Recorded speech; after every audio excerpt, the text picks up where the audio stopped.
Congresso 7 Expo 2019, começando aqui mais um dia de trabalho nas transmissões do 7 Estúdio, com moderadores e palestrantes que participaram aqui do Congresso. É um prazer receber aqui no estúdio agora o Daniel Monteiro, da TV Globo, e o Cássio Estrada, também da Globo, que acabaram de participar de um importante painel, de um tema que está na crista da onda, vamos dizer assim, né, que é a inteligência artificial, tanto na produção de conteúdo como na entrega do conteúdo. Então, Cássio, primeiro eu queria que você fizesse uma geral do painel, quem estava presente, além do Cássio, para a gente começar o bate-papo aqui para as pessoas que não puderam participar. Legal, foi um painel focado no uso de tecnologia de AI para produção de conteúdo, ou seja, geração de conteúdo e auxílio na produção de conteúdo, né? E a gente, para diversificar o painel, a gente trouxe 3 óticas diferentes. A gente trouxe a Nadine Crafts, que ela trabalha no mercado de vídeo on demand, ela é consultora, jornalista, e ela falou ela ficou responsável por dar uma introdução do tema de AI para nivelar o conhecimento da plateia, e ela falou sobre a quantidade de ferramentas existentes na nuvem que são disponíveis até para quem não desenvolve, porque parece que AI é uma coisa muito assim técnica, que precisa fazer software, né?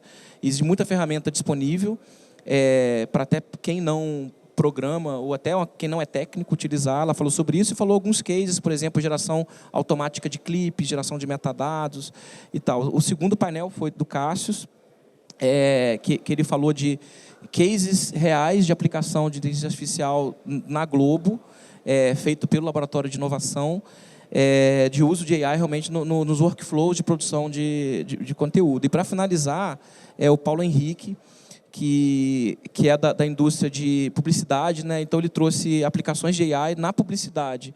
Na publicidade é um caso interessante, que como são ações muito pontuais na geração de propagandas e peças, eles têm oportunidade de criar algumas coisas mais lúdicas, né? Isso é uma coisa mais estado da arte, eles conseguem experimentar mais, porque não tem aquela necessidade de aquilo entrar em produção, né? Então ele cria... Ele consegue criar uma coisa muito spot ali e com isso torna viável ele criar uma coisa mais disruptiva, né? Então ele trouxe alguns cases também de uso da AI na indústria de publicidade e propaganda. Então a gente pode dizer que pelo painel a gente consegue desmistificar um pouco o uso da inteligência artificial como se fosse uma coisa muito distante de uma emissora ou uma produtora menor. Hoje é acessível trabalhar com inteligência artificial também para esse público de empresa. Sim, acho que são 2 fatores, né, que levam a isso. Um é que, até pouco tempo atrás, a inteligência artificial era muito restrito aos laboratórios de pesquisa e pessoas muito especializadas que precisam de ter uma formação no tema para trabalhar com isso. Então, hoje já democratizou. Então, existe muita ferramenta de código livre que você baixa, muita ferramenta que você não precisa nem ser um cara de tecnologia, você pode... simplesmente subir um vídeo e coletar os metadados desse vídeo, por trás vai ter uma AI fazendo o processamento. E o outro fator é a nuvem, que o uso de AI é muito dependente de GPU hoje em dia, para você ter as aplicações rodando na velocidade, na performance adequada, e isso se torna muito caro para o pequeno, né? A pequena produtora não vai ter uma infraestrutura local ali, que somente com GPU, que o custo é mais elevado. Então, a nuvem também democratizou o acesso à inteligência artificial. E essa coisa também de desmistificar que não é ciência de foguete, né? E o mais interessante não é a técnica e o algoritmo, mas qual é a proposta de valor, o que a gente vai entregar de valor para a empresa com as ideias. E a inteligência artificial é uma baita alavanca, né, de ideias muito transformadoras, né? Talvez para esse público que está no Congresso aqui hoje não seja tão... claro, não tenha uma confusão em relação à ideia da inteligência artificial, mas eu sou da comunicação, não sou engenheiro. E muita gente da minha área ainda tem aquela ideia da inteligência artificial de filme, como se fosse uma coisa personificada, alguma coisa como a Sofia, por exemplo. Alguma máquina realmente interagindo de um ponto quase humano com outro ser humano, mas não é bem isso, né? A inteligência artificial está aplicada em vários setores, principalmente que foi o Cássio apresentou, 3 cases da TV Globo. Você poderia falar um pouquinho de cada um desses 3 cases, porque a gente não tem uma matéria para mostrar, mas dá para as pessoas começarem a entender que não é uma inteligência, não é alguém que está lá aprendendo, né? Cada dia, o ser humano ainda está no processo, está completamente envolvido no processo. Exato. Ainda existe muita confusão do que é inteligência artificial, né? As pessoas às vezes não percebem que ela já está presente na nossa vida, está no nosso celular, está na TV quando a gente assiste, um vídeo on demand, está em todas as partes, né? Porque realmente tem essa cultura lá dos filmes, né? Que é o robô, é aquela inteligência que veio para dominar o ser humano, né? Ou que é super inteligente, muito mais que a gente, né? Mas a verdade por trás disso é que a inteligência artificial é bem mais simples, né? Ela veio mais para facilitar a nossa vida, fazendo tarefas que são até às vezes maçantes para o ser humano, né? E os cases que a gente já desenvolveu lá na Globo, né? Vou citar 3 aqui, né? Tem um que é mais voltado para jornalismo de dados, né? Então era uma tarefa ali que um editor tinha que fazer a cada rodada do Brasileirão. Ele se debruçava em cima de dados da rodada para tirar estatísticas ali e tentar achar alguma coisa interessante para escrever um blog. É o blog do Numerólogos, tá? Então a gente desenvolveu uma IA que fizesse todo esse trabalho dele. Então a inteligência ela já coleta os dados, já calcula estatísticas, já acha quais são as estatísticas fora da curva, né? Que é o que chama a atenção da pessoa, né? E inclusive chega a escrever o texto para ele, né? Então a gente treinou uma inteligência artificial para escrever o texto bem similar da maneira como ele escrevia, bem no estilo que ele escrevia. E hoje aquele trabalho que ele tinha ali mais chato, né? De ter que fazer toda essa parte, de calcular números, ele não precisa mais fazer, tem uma IA fazendo, ele faz a parte criativa, né? Que é a parte que ele provavelmente estudou, especializou para contribuir. Tá? A gente usou essa mesma inteligência nas eleições também, que tem outro trabalho de analisar pesquisas, resultado de pesquisa eleitoral, que um jornalista tem que ali também se debruçar nos números e calcular e gerar um texto. Então a gente usou essa mesma inteligência para a eleição, a partir dos dados das pesquisas, já gerar um texto para o jornalista, elimina ali. Aí tem a questão também do erro, né? A máquina não vai errar, e da agilidade que dá, né? E um case mais recente também, que é bem legal, que a gente vai apresentar agora no IBC desse ano, que é da escolha automática de thumbnails para o Globoplay, né? Também é outro trabalho que tem uma pessoa dedicada assistindo os capítulos da novela, identificando qual é a cena mais relevante ou não, achando essa cena dentro do vídeo para selecionar aquele thumb que representa aquilo, né? Então a gente também desenvolveu uma inteligência artificial, tem várias técnicas de NLP, visão computacional, análise facial, para fazer esse mesmo trabalho. E os resultados são bem, bem legais. A gente conseguiu aí mais de 90% de acerto, assim, o thumb sugerido é aprovado, é o que provavelmente o editor iria selecionar. Só dar uma complementada, a gente vem trabalhando já há um tempo, já faz uns 3 anos que a gente, dentro do laboratório, a gente criou um time para aprender, de se desenvolver na inteligência artificial, que é um tema que até você achar fontes de informação era bem difícil. Hoje já está muito disponível na internet e tal. As pessoas aprendem, se autodesenvolvem no assunto. E a gente vem, ao longo de 3 anos, a gente conseguiu vários resultados, né, do trabalho desse grupo. A gente, esse ano, agora, boa parte do público da SET provavelmente vai no IBC, que é a feira que vai ter em Amsterdã, e a gente vai estar com um stand na Future Zone, lá do IBC. A gente vai estar demonstrando, fazendo uma demonstração de um projeto que a gente está trabalhando no laboratório, que é como produzir conteúdo e apresentar o conteúdo através de uma apresentadora virtual, de forma interativa em tempo real. Então, a gente vai colocar lá uma experiência interativa, onde você vai escolher um assunto, um tema. Essa inteligência artificial que gera texto, ela vai produzir um texto de aproximadamente 1 a 2 minutos. Esse texto vai ser gerado um áudio usando também a inteligência artificial, que é com uma voz treinada, ou seja, com o estilo de um ser humano falando. E a gente criou um apresentador virtual, que a gente batizou de Aida. E essa apresentadora virtual, ela vai falar a matéria como se fosse um âncora de um jornal.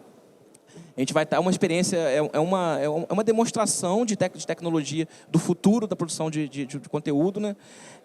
Super lúdica, e quem tiver lá pelo IBC, puder dar uma passada lá no stand, a gente vai estar com essa demonstração lá, sem dúvida vai ser interessante. E de novo, só complementando, né? Nosso objetivo nunca vai ser substituir um jornalista, né? É realmente para a gente, essa ideia, né? É para ganhar escala, tirar às vezes um trabalho que não é São tão... outros formatos que podem surgir a partir Exato. disso, né? Uma outra cobertura, né? Perfeito. Assim, esse tema, é importante pra caramba o Cássio ter mencionado, que esse tema sempre gera polêmica.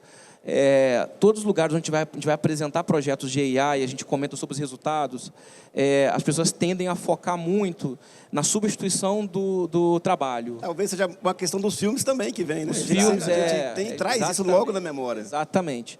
Então, muita gente coloca isso na cabeça de que a inteligência artificial ela veio para tirar o trabalho do ser humano. Isso é uma análise muito rasa, né? E o que a gente acredita, e a gente vê isso na prática, com a aplicação das tecnologias que a gente desenvolve, a gente vê isso realmente funcionando, a gente não tirou emprego de ninguém ainda com nada que a gente criou. E nem acredito que nem vai tirar. E vai criando outros, né? E vai criando outros, na verdade. E o que a gente acredita muito naquela coisa do humano mais a máquina, né? Então, a máquina, as inteligências artificiais bem treinada, ela pode ajudar a escalar o trabalho.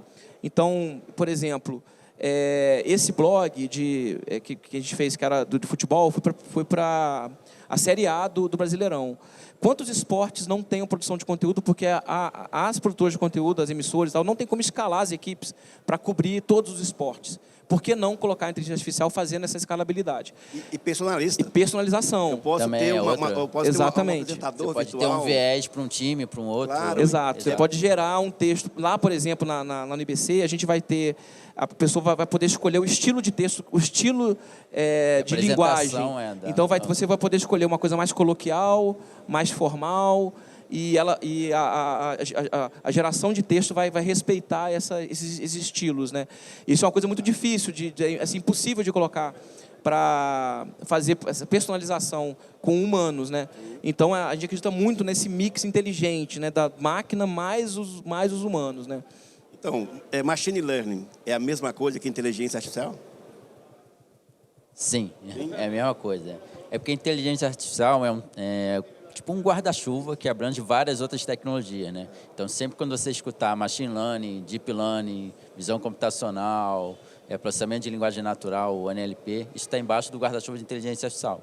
São inteligências que tentam simular uma capacidade humana de ver, interpretar um texto, falar, entender uma música, um áudio quando escuta. Então, todas essas tecnologias são inteligência artificial. Exatamente. E é que a gente está muito acostumado a pensar de forma algorítmica, né? De pensar em passos que levam do ponto A ao ponto B, né?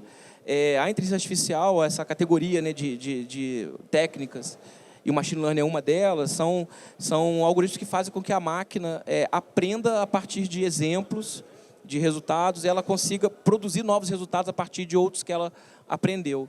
E aí o machine learning, o deep learning são exemplos nesse guarda-chuva. O próprio NLP, que é uma tecnologia que também muito muito usada, que é processamento de linguagem natural, que, por exemplo, hoje é usado para, por exemplo, detectar sentimento em textos de posts de redes sociais, ou extrair assunto dado um texto escrito por um humano. Você pegar, por exemplo, uma matéria que está na internet e detectar automaticamente do que essa matéria fala. Então, isso tem técnicas de NLP. Nem tudo que NLP está dentro de inteligência artificial, mas nem tudo que é NLP é machine learning. Então, esse é um grande exemplo assim, para tangibilizar essa diferença, né? Mas é natural essa confusão. É bem normal. Mas para quem não é da área, né? A gente ouve esses termos assim. Bom, os casos que você apresentou, e que a gente está conversando aqui, a gente vê que a inteligência artificial está muito ligada aos processos de produção, redução de custo, otimização do trabalho, mas ela pode ir um pouco além disso, há outras aplicações além dessas. Aí eu vou dar um exemplo prático. Nós tivemos há algum tempo atrás aquele caso de um goleiro de um time que não foi muito bem numa partida e acabou sendo eleito o melhor em campo por uma daquelas brincadeiras da internet que sempre acabam levando a uma situação mais complexa. Nós vamos chegar a um ponto da inteligência artificial poder nos ajudar a reverter uma situação dessa, identificar alguma onda na internet, e aí, talvez aí, no meu caso como jornalista, até a questão dos fake news, por exemplo, a inteligência artificial pode entrar nessa questão também? Então, isso é até um ponto interessante, porque também traz mais clareza do que a inteligência artificial pode fazer ou não, né? Isso também é uma grande confusão, né? Hoje, o que é possível, né? Bem resumido, né? Qualquer coisa que você consiga ensinar uma máquina, que você tenha exemplos do passado, né? De qual foi o estímulo, né? Qual foi o dado de entrada que gerou aquele dado de saída, sim, é possível a máquina aprender e passar a reproduzir, tá? Como, por exemplo, ensinar uma máquina a colorir uma imagem. Você entrega uma imagem preto e branca e a versão dela colorida, né? Análise de sentimento, a mesma coisa, bem parecido. Você vai ter que ter um conjunto gigante de textos e o sentimento associado, tá? Então, tudo isso que você consegue ter, essa base de dados de treinamento, a inteligência vai aprender.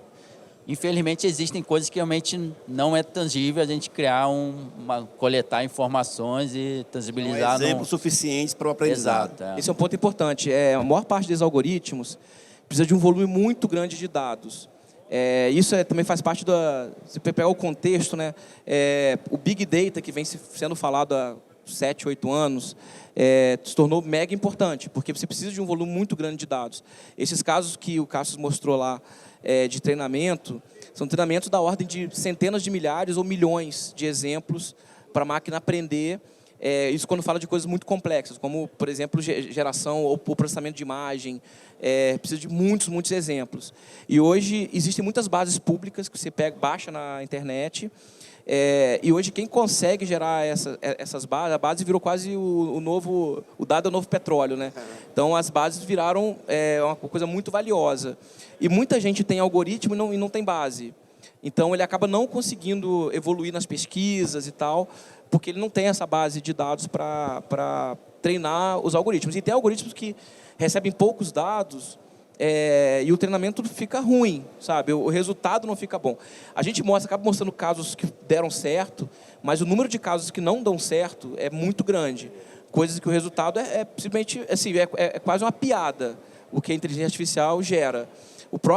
A gente tem na internet vários cases desses algoritmos que reconhecem coisas em imagem. Existem muitos exemplos que dão certo, mas tem exemplos que dão errado de uma forma quase grotesca, assim, que é impossível, você como ser humano, você não tem dúvida que aquela imagem tem aquilo, mas a máquina, ela coloca uma coisa completamente nada a ver, sabe? Os algoritmos de geração de texto, por exemplo, que talvez seja uma das coisas mais embrionárias hoje em dia, que é a máquina, o computador escrevendo, gerando texto de forma espontânea sobre determinado assunto, que é um tema que a gente trata no laboratório, o Cassius mostrou alguns exemplos ali. Os algoritmos que são mais abertos, assim, de você dá pouca informação e pede para ele falar sobre esse tema, o texto tem partes que fica completamente sem nexo, existe um respeito à sintaxe, às palavras e tal, é um texto que tem cara de português ali, mas quando você lê, tem textos que são muito ruins. E isso gera muita piada na internet também. Teve um caso de um filme que chegaram a colocar atores falando, interpretando, e gerou um curta-metragem. É um filme meio sem nexo, assim, tem coisas muito sem nexo. Então você tem que equilibrar, né? Assim, a inteligência artificial ela não está tão ainda sofisticada. Tem uma certa polêmica na própria academia,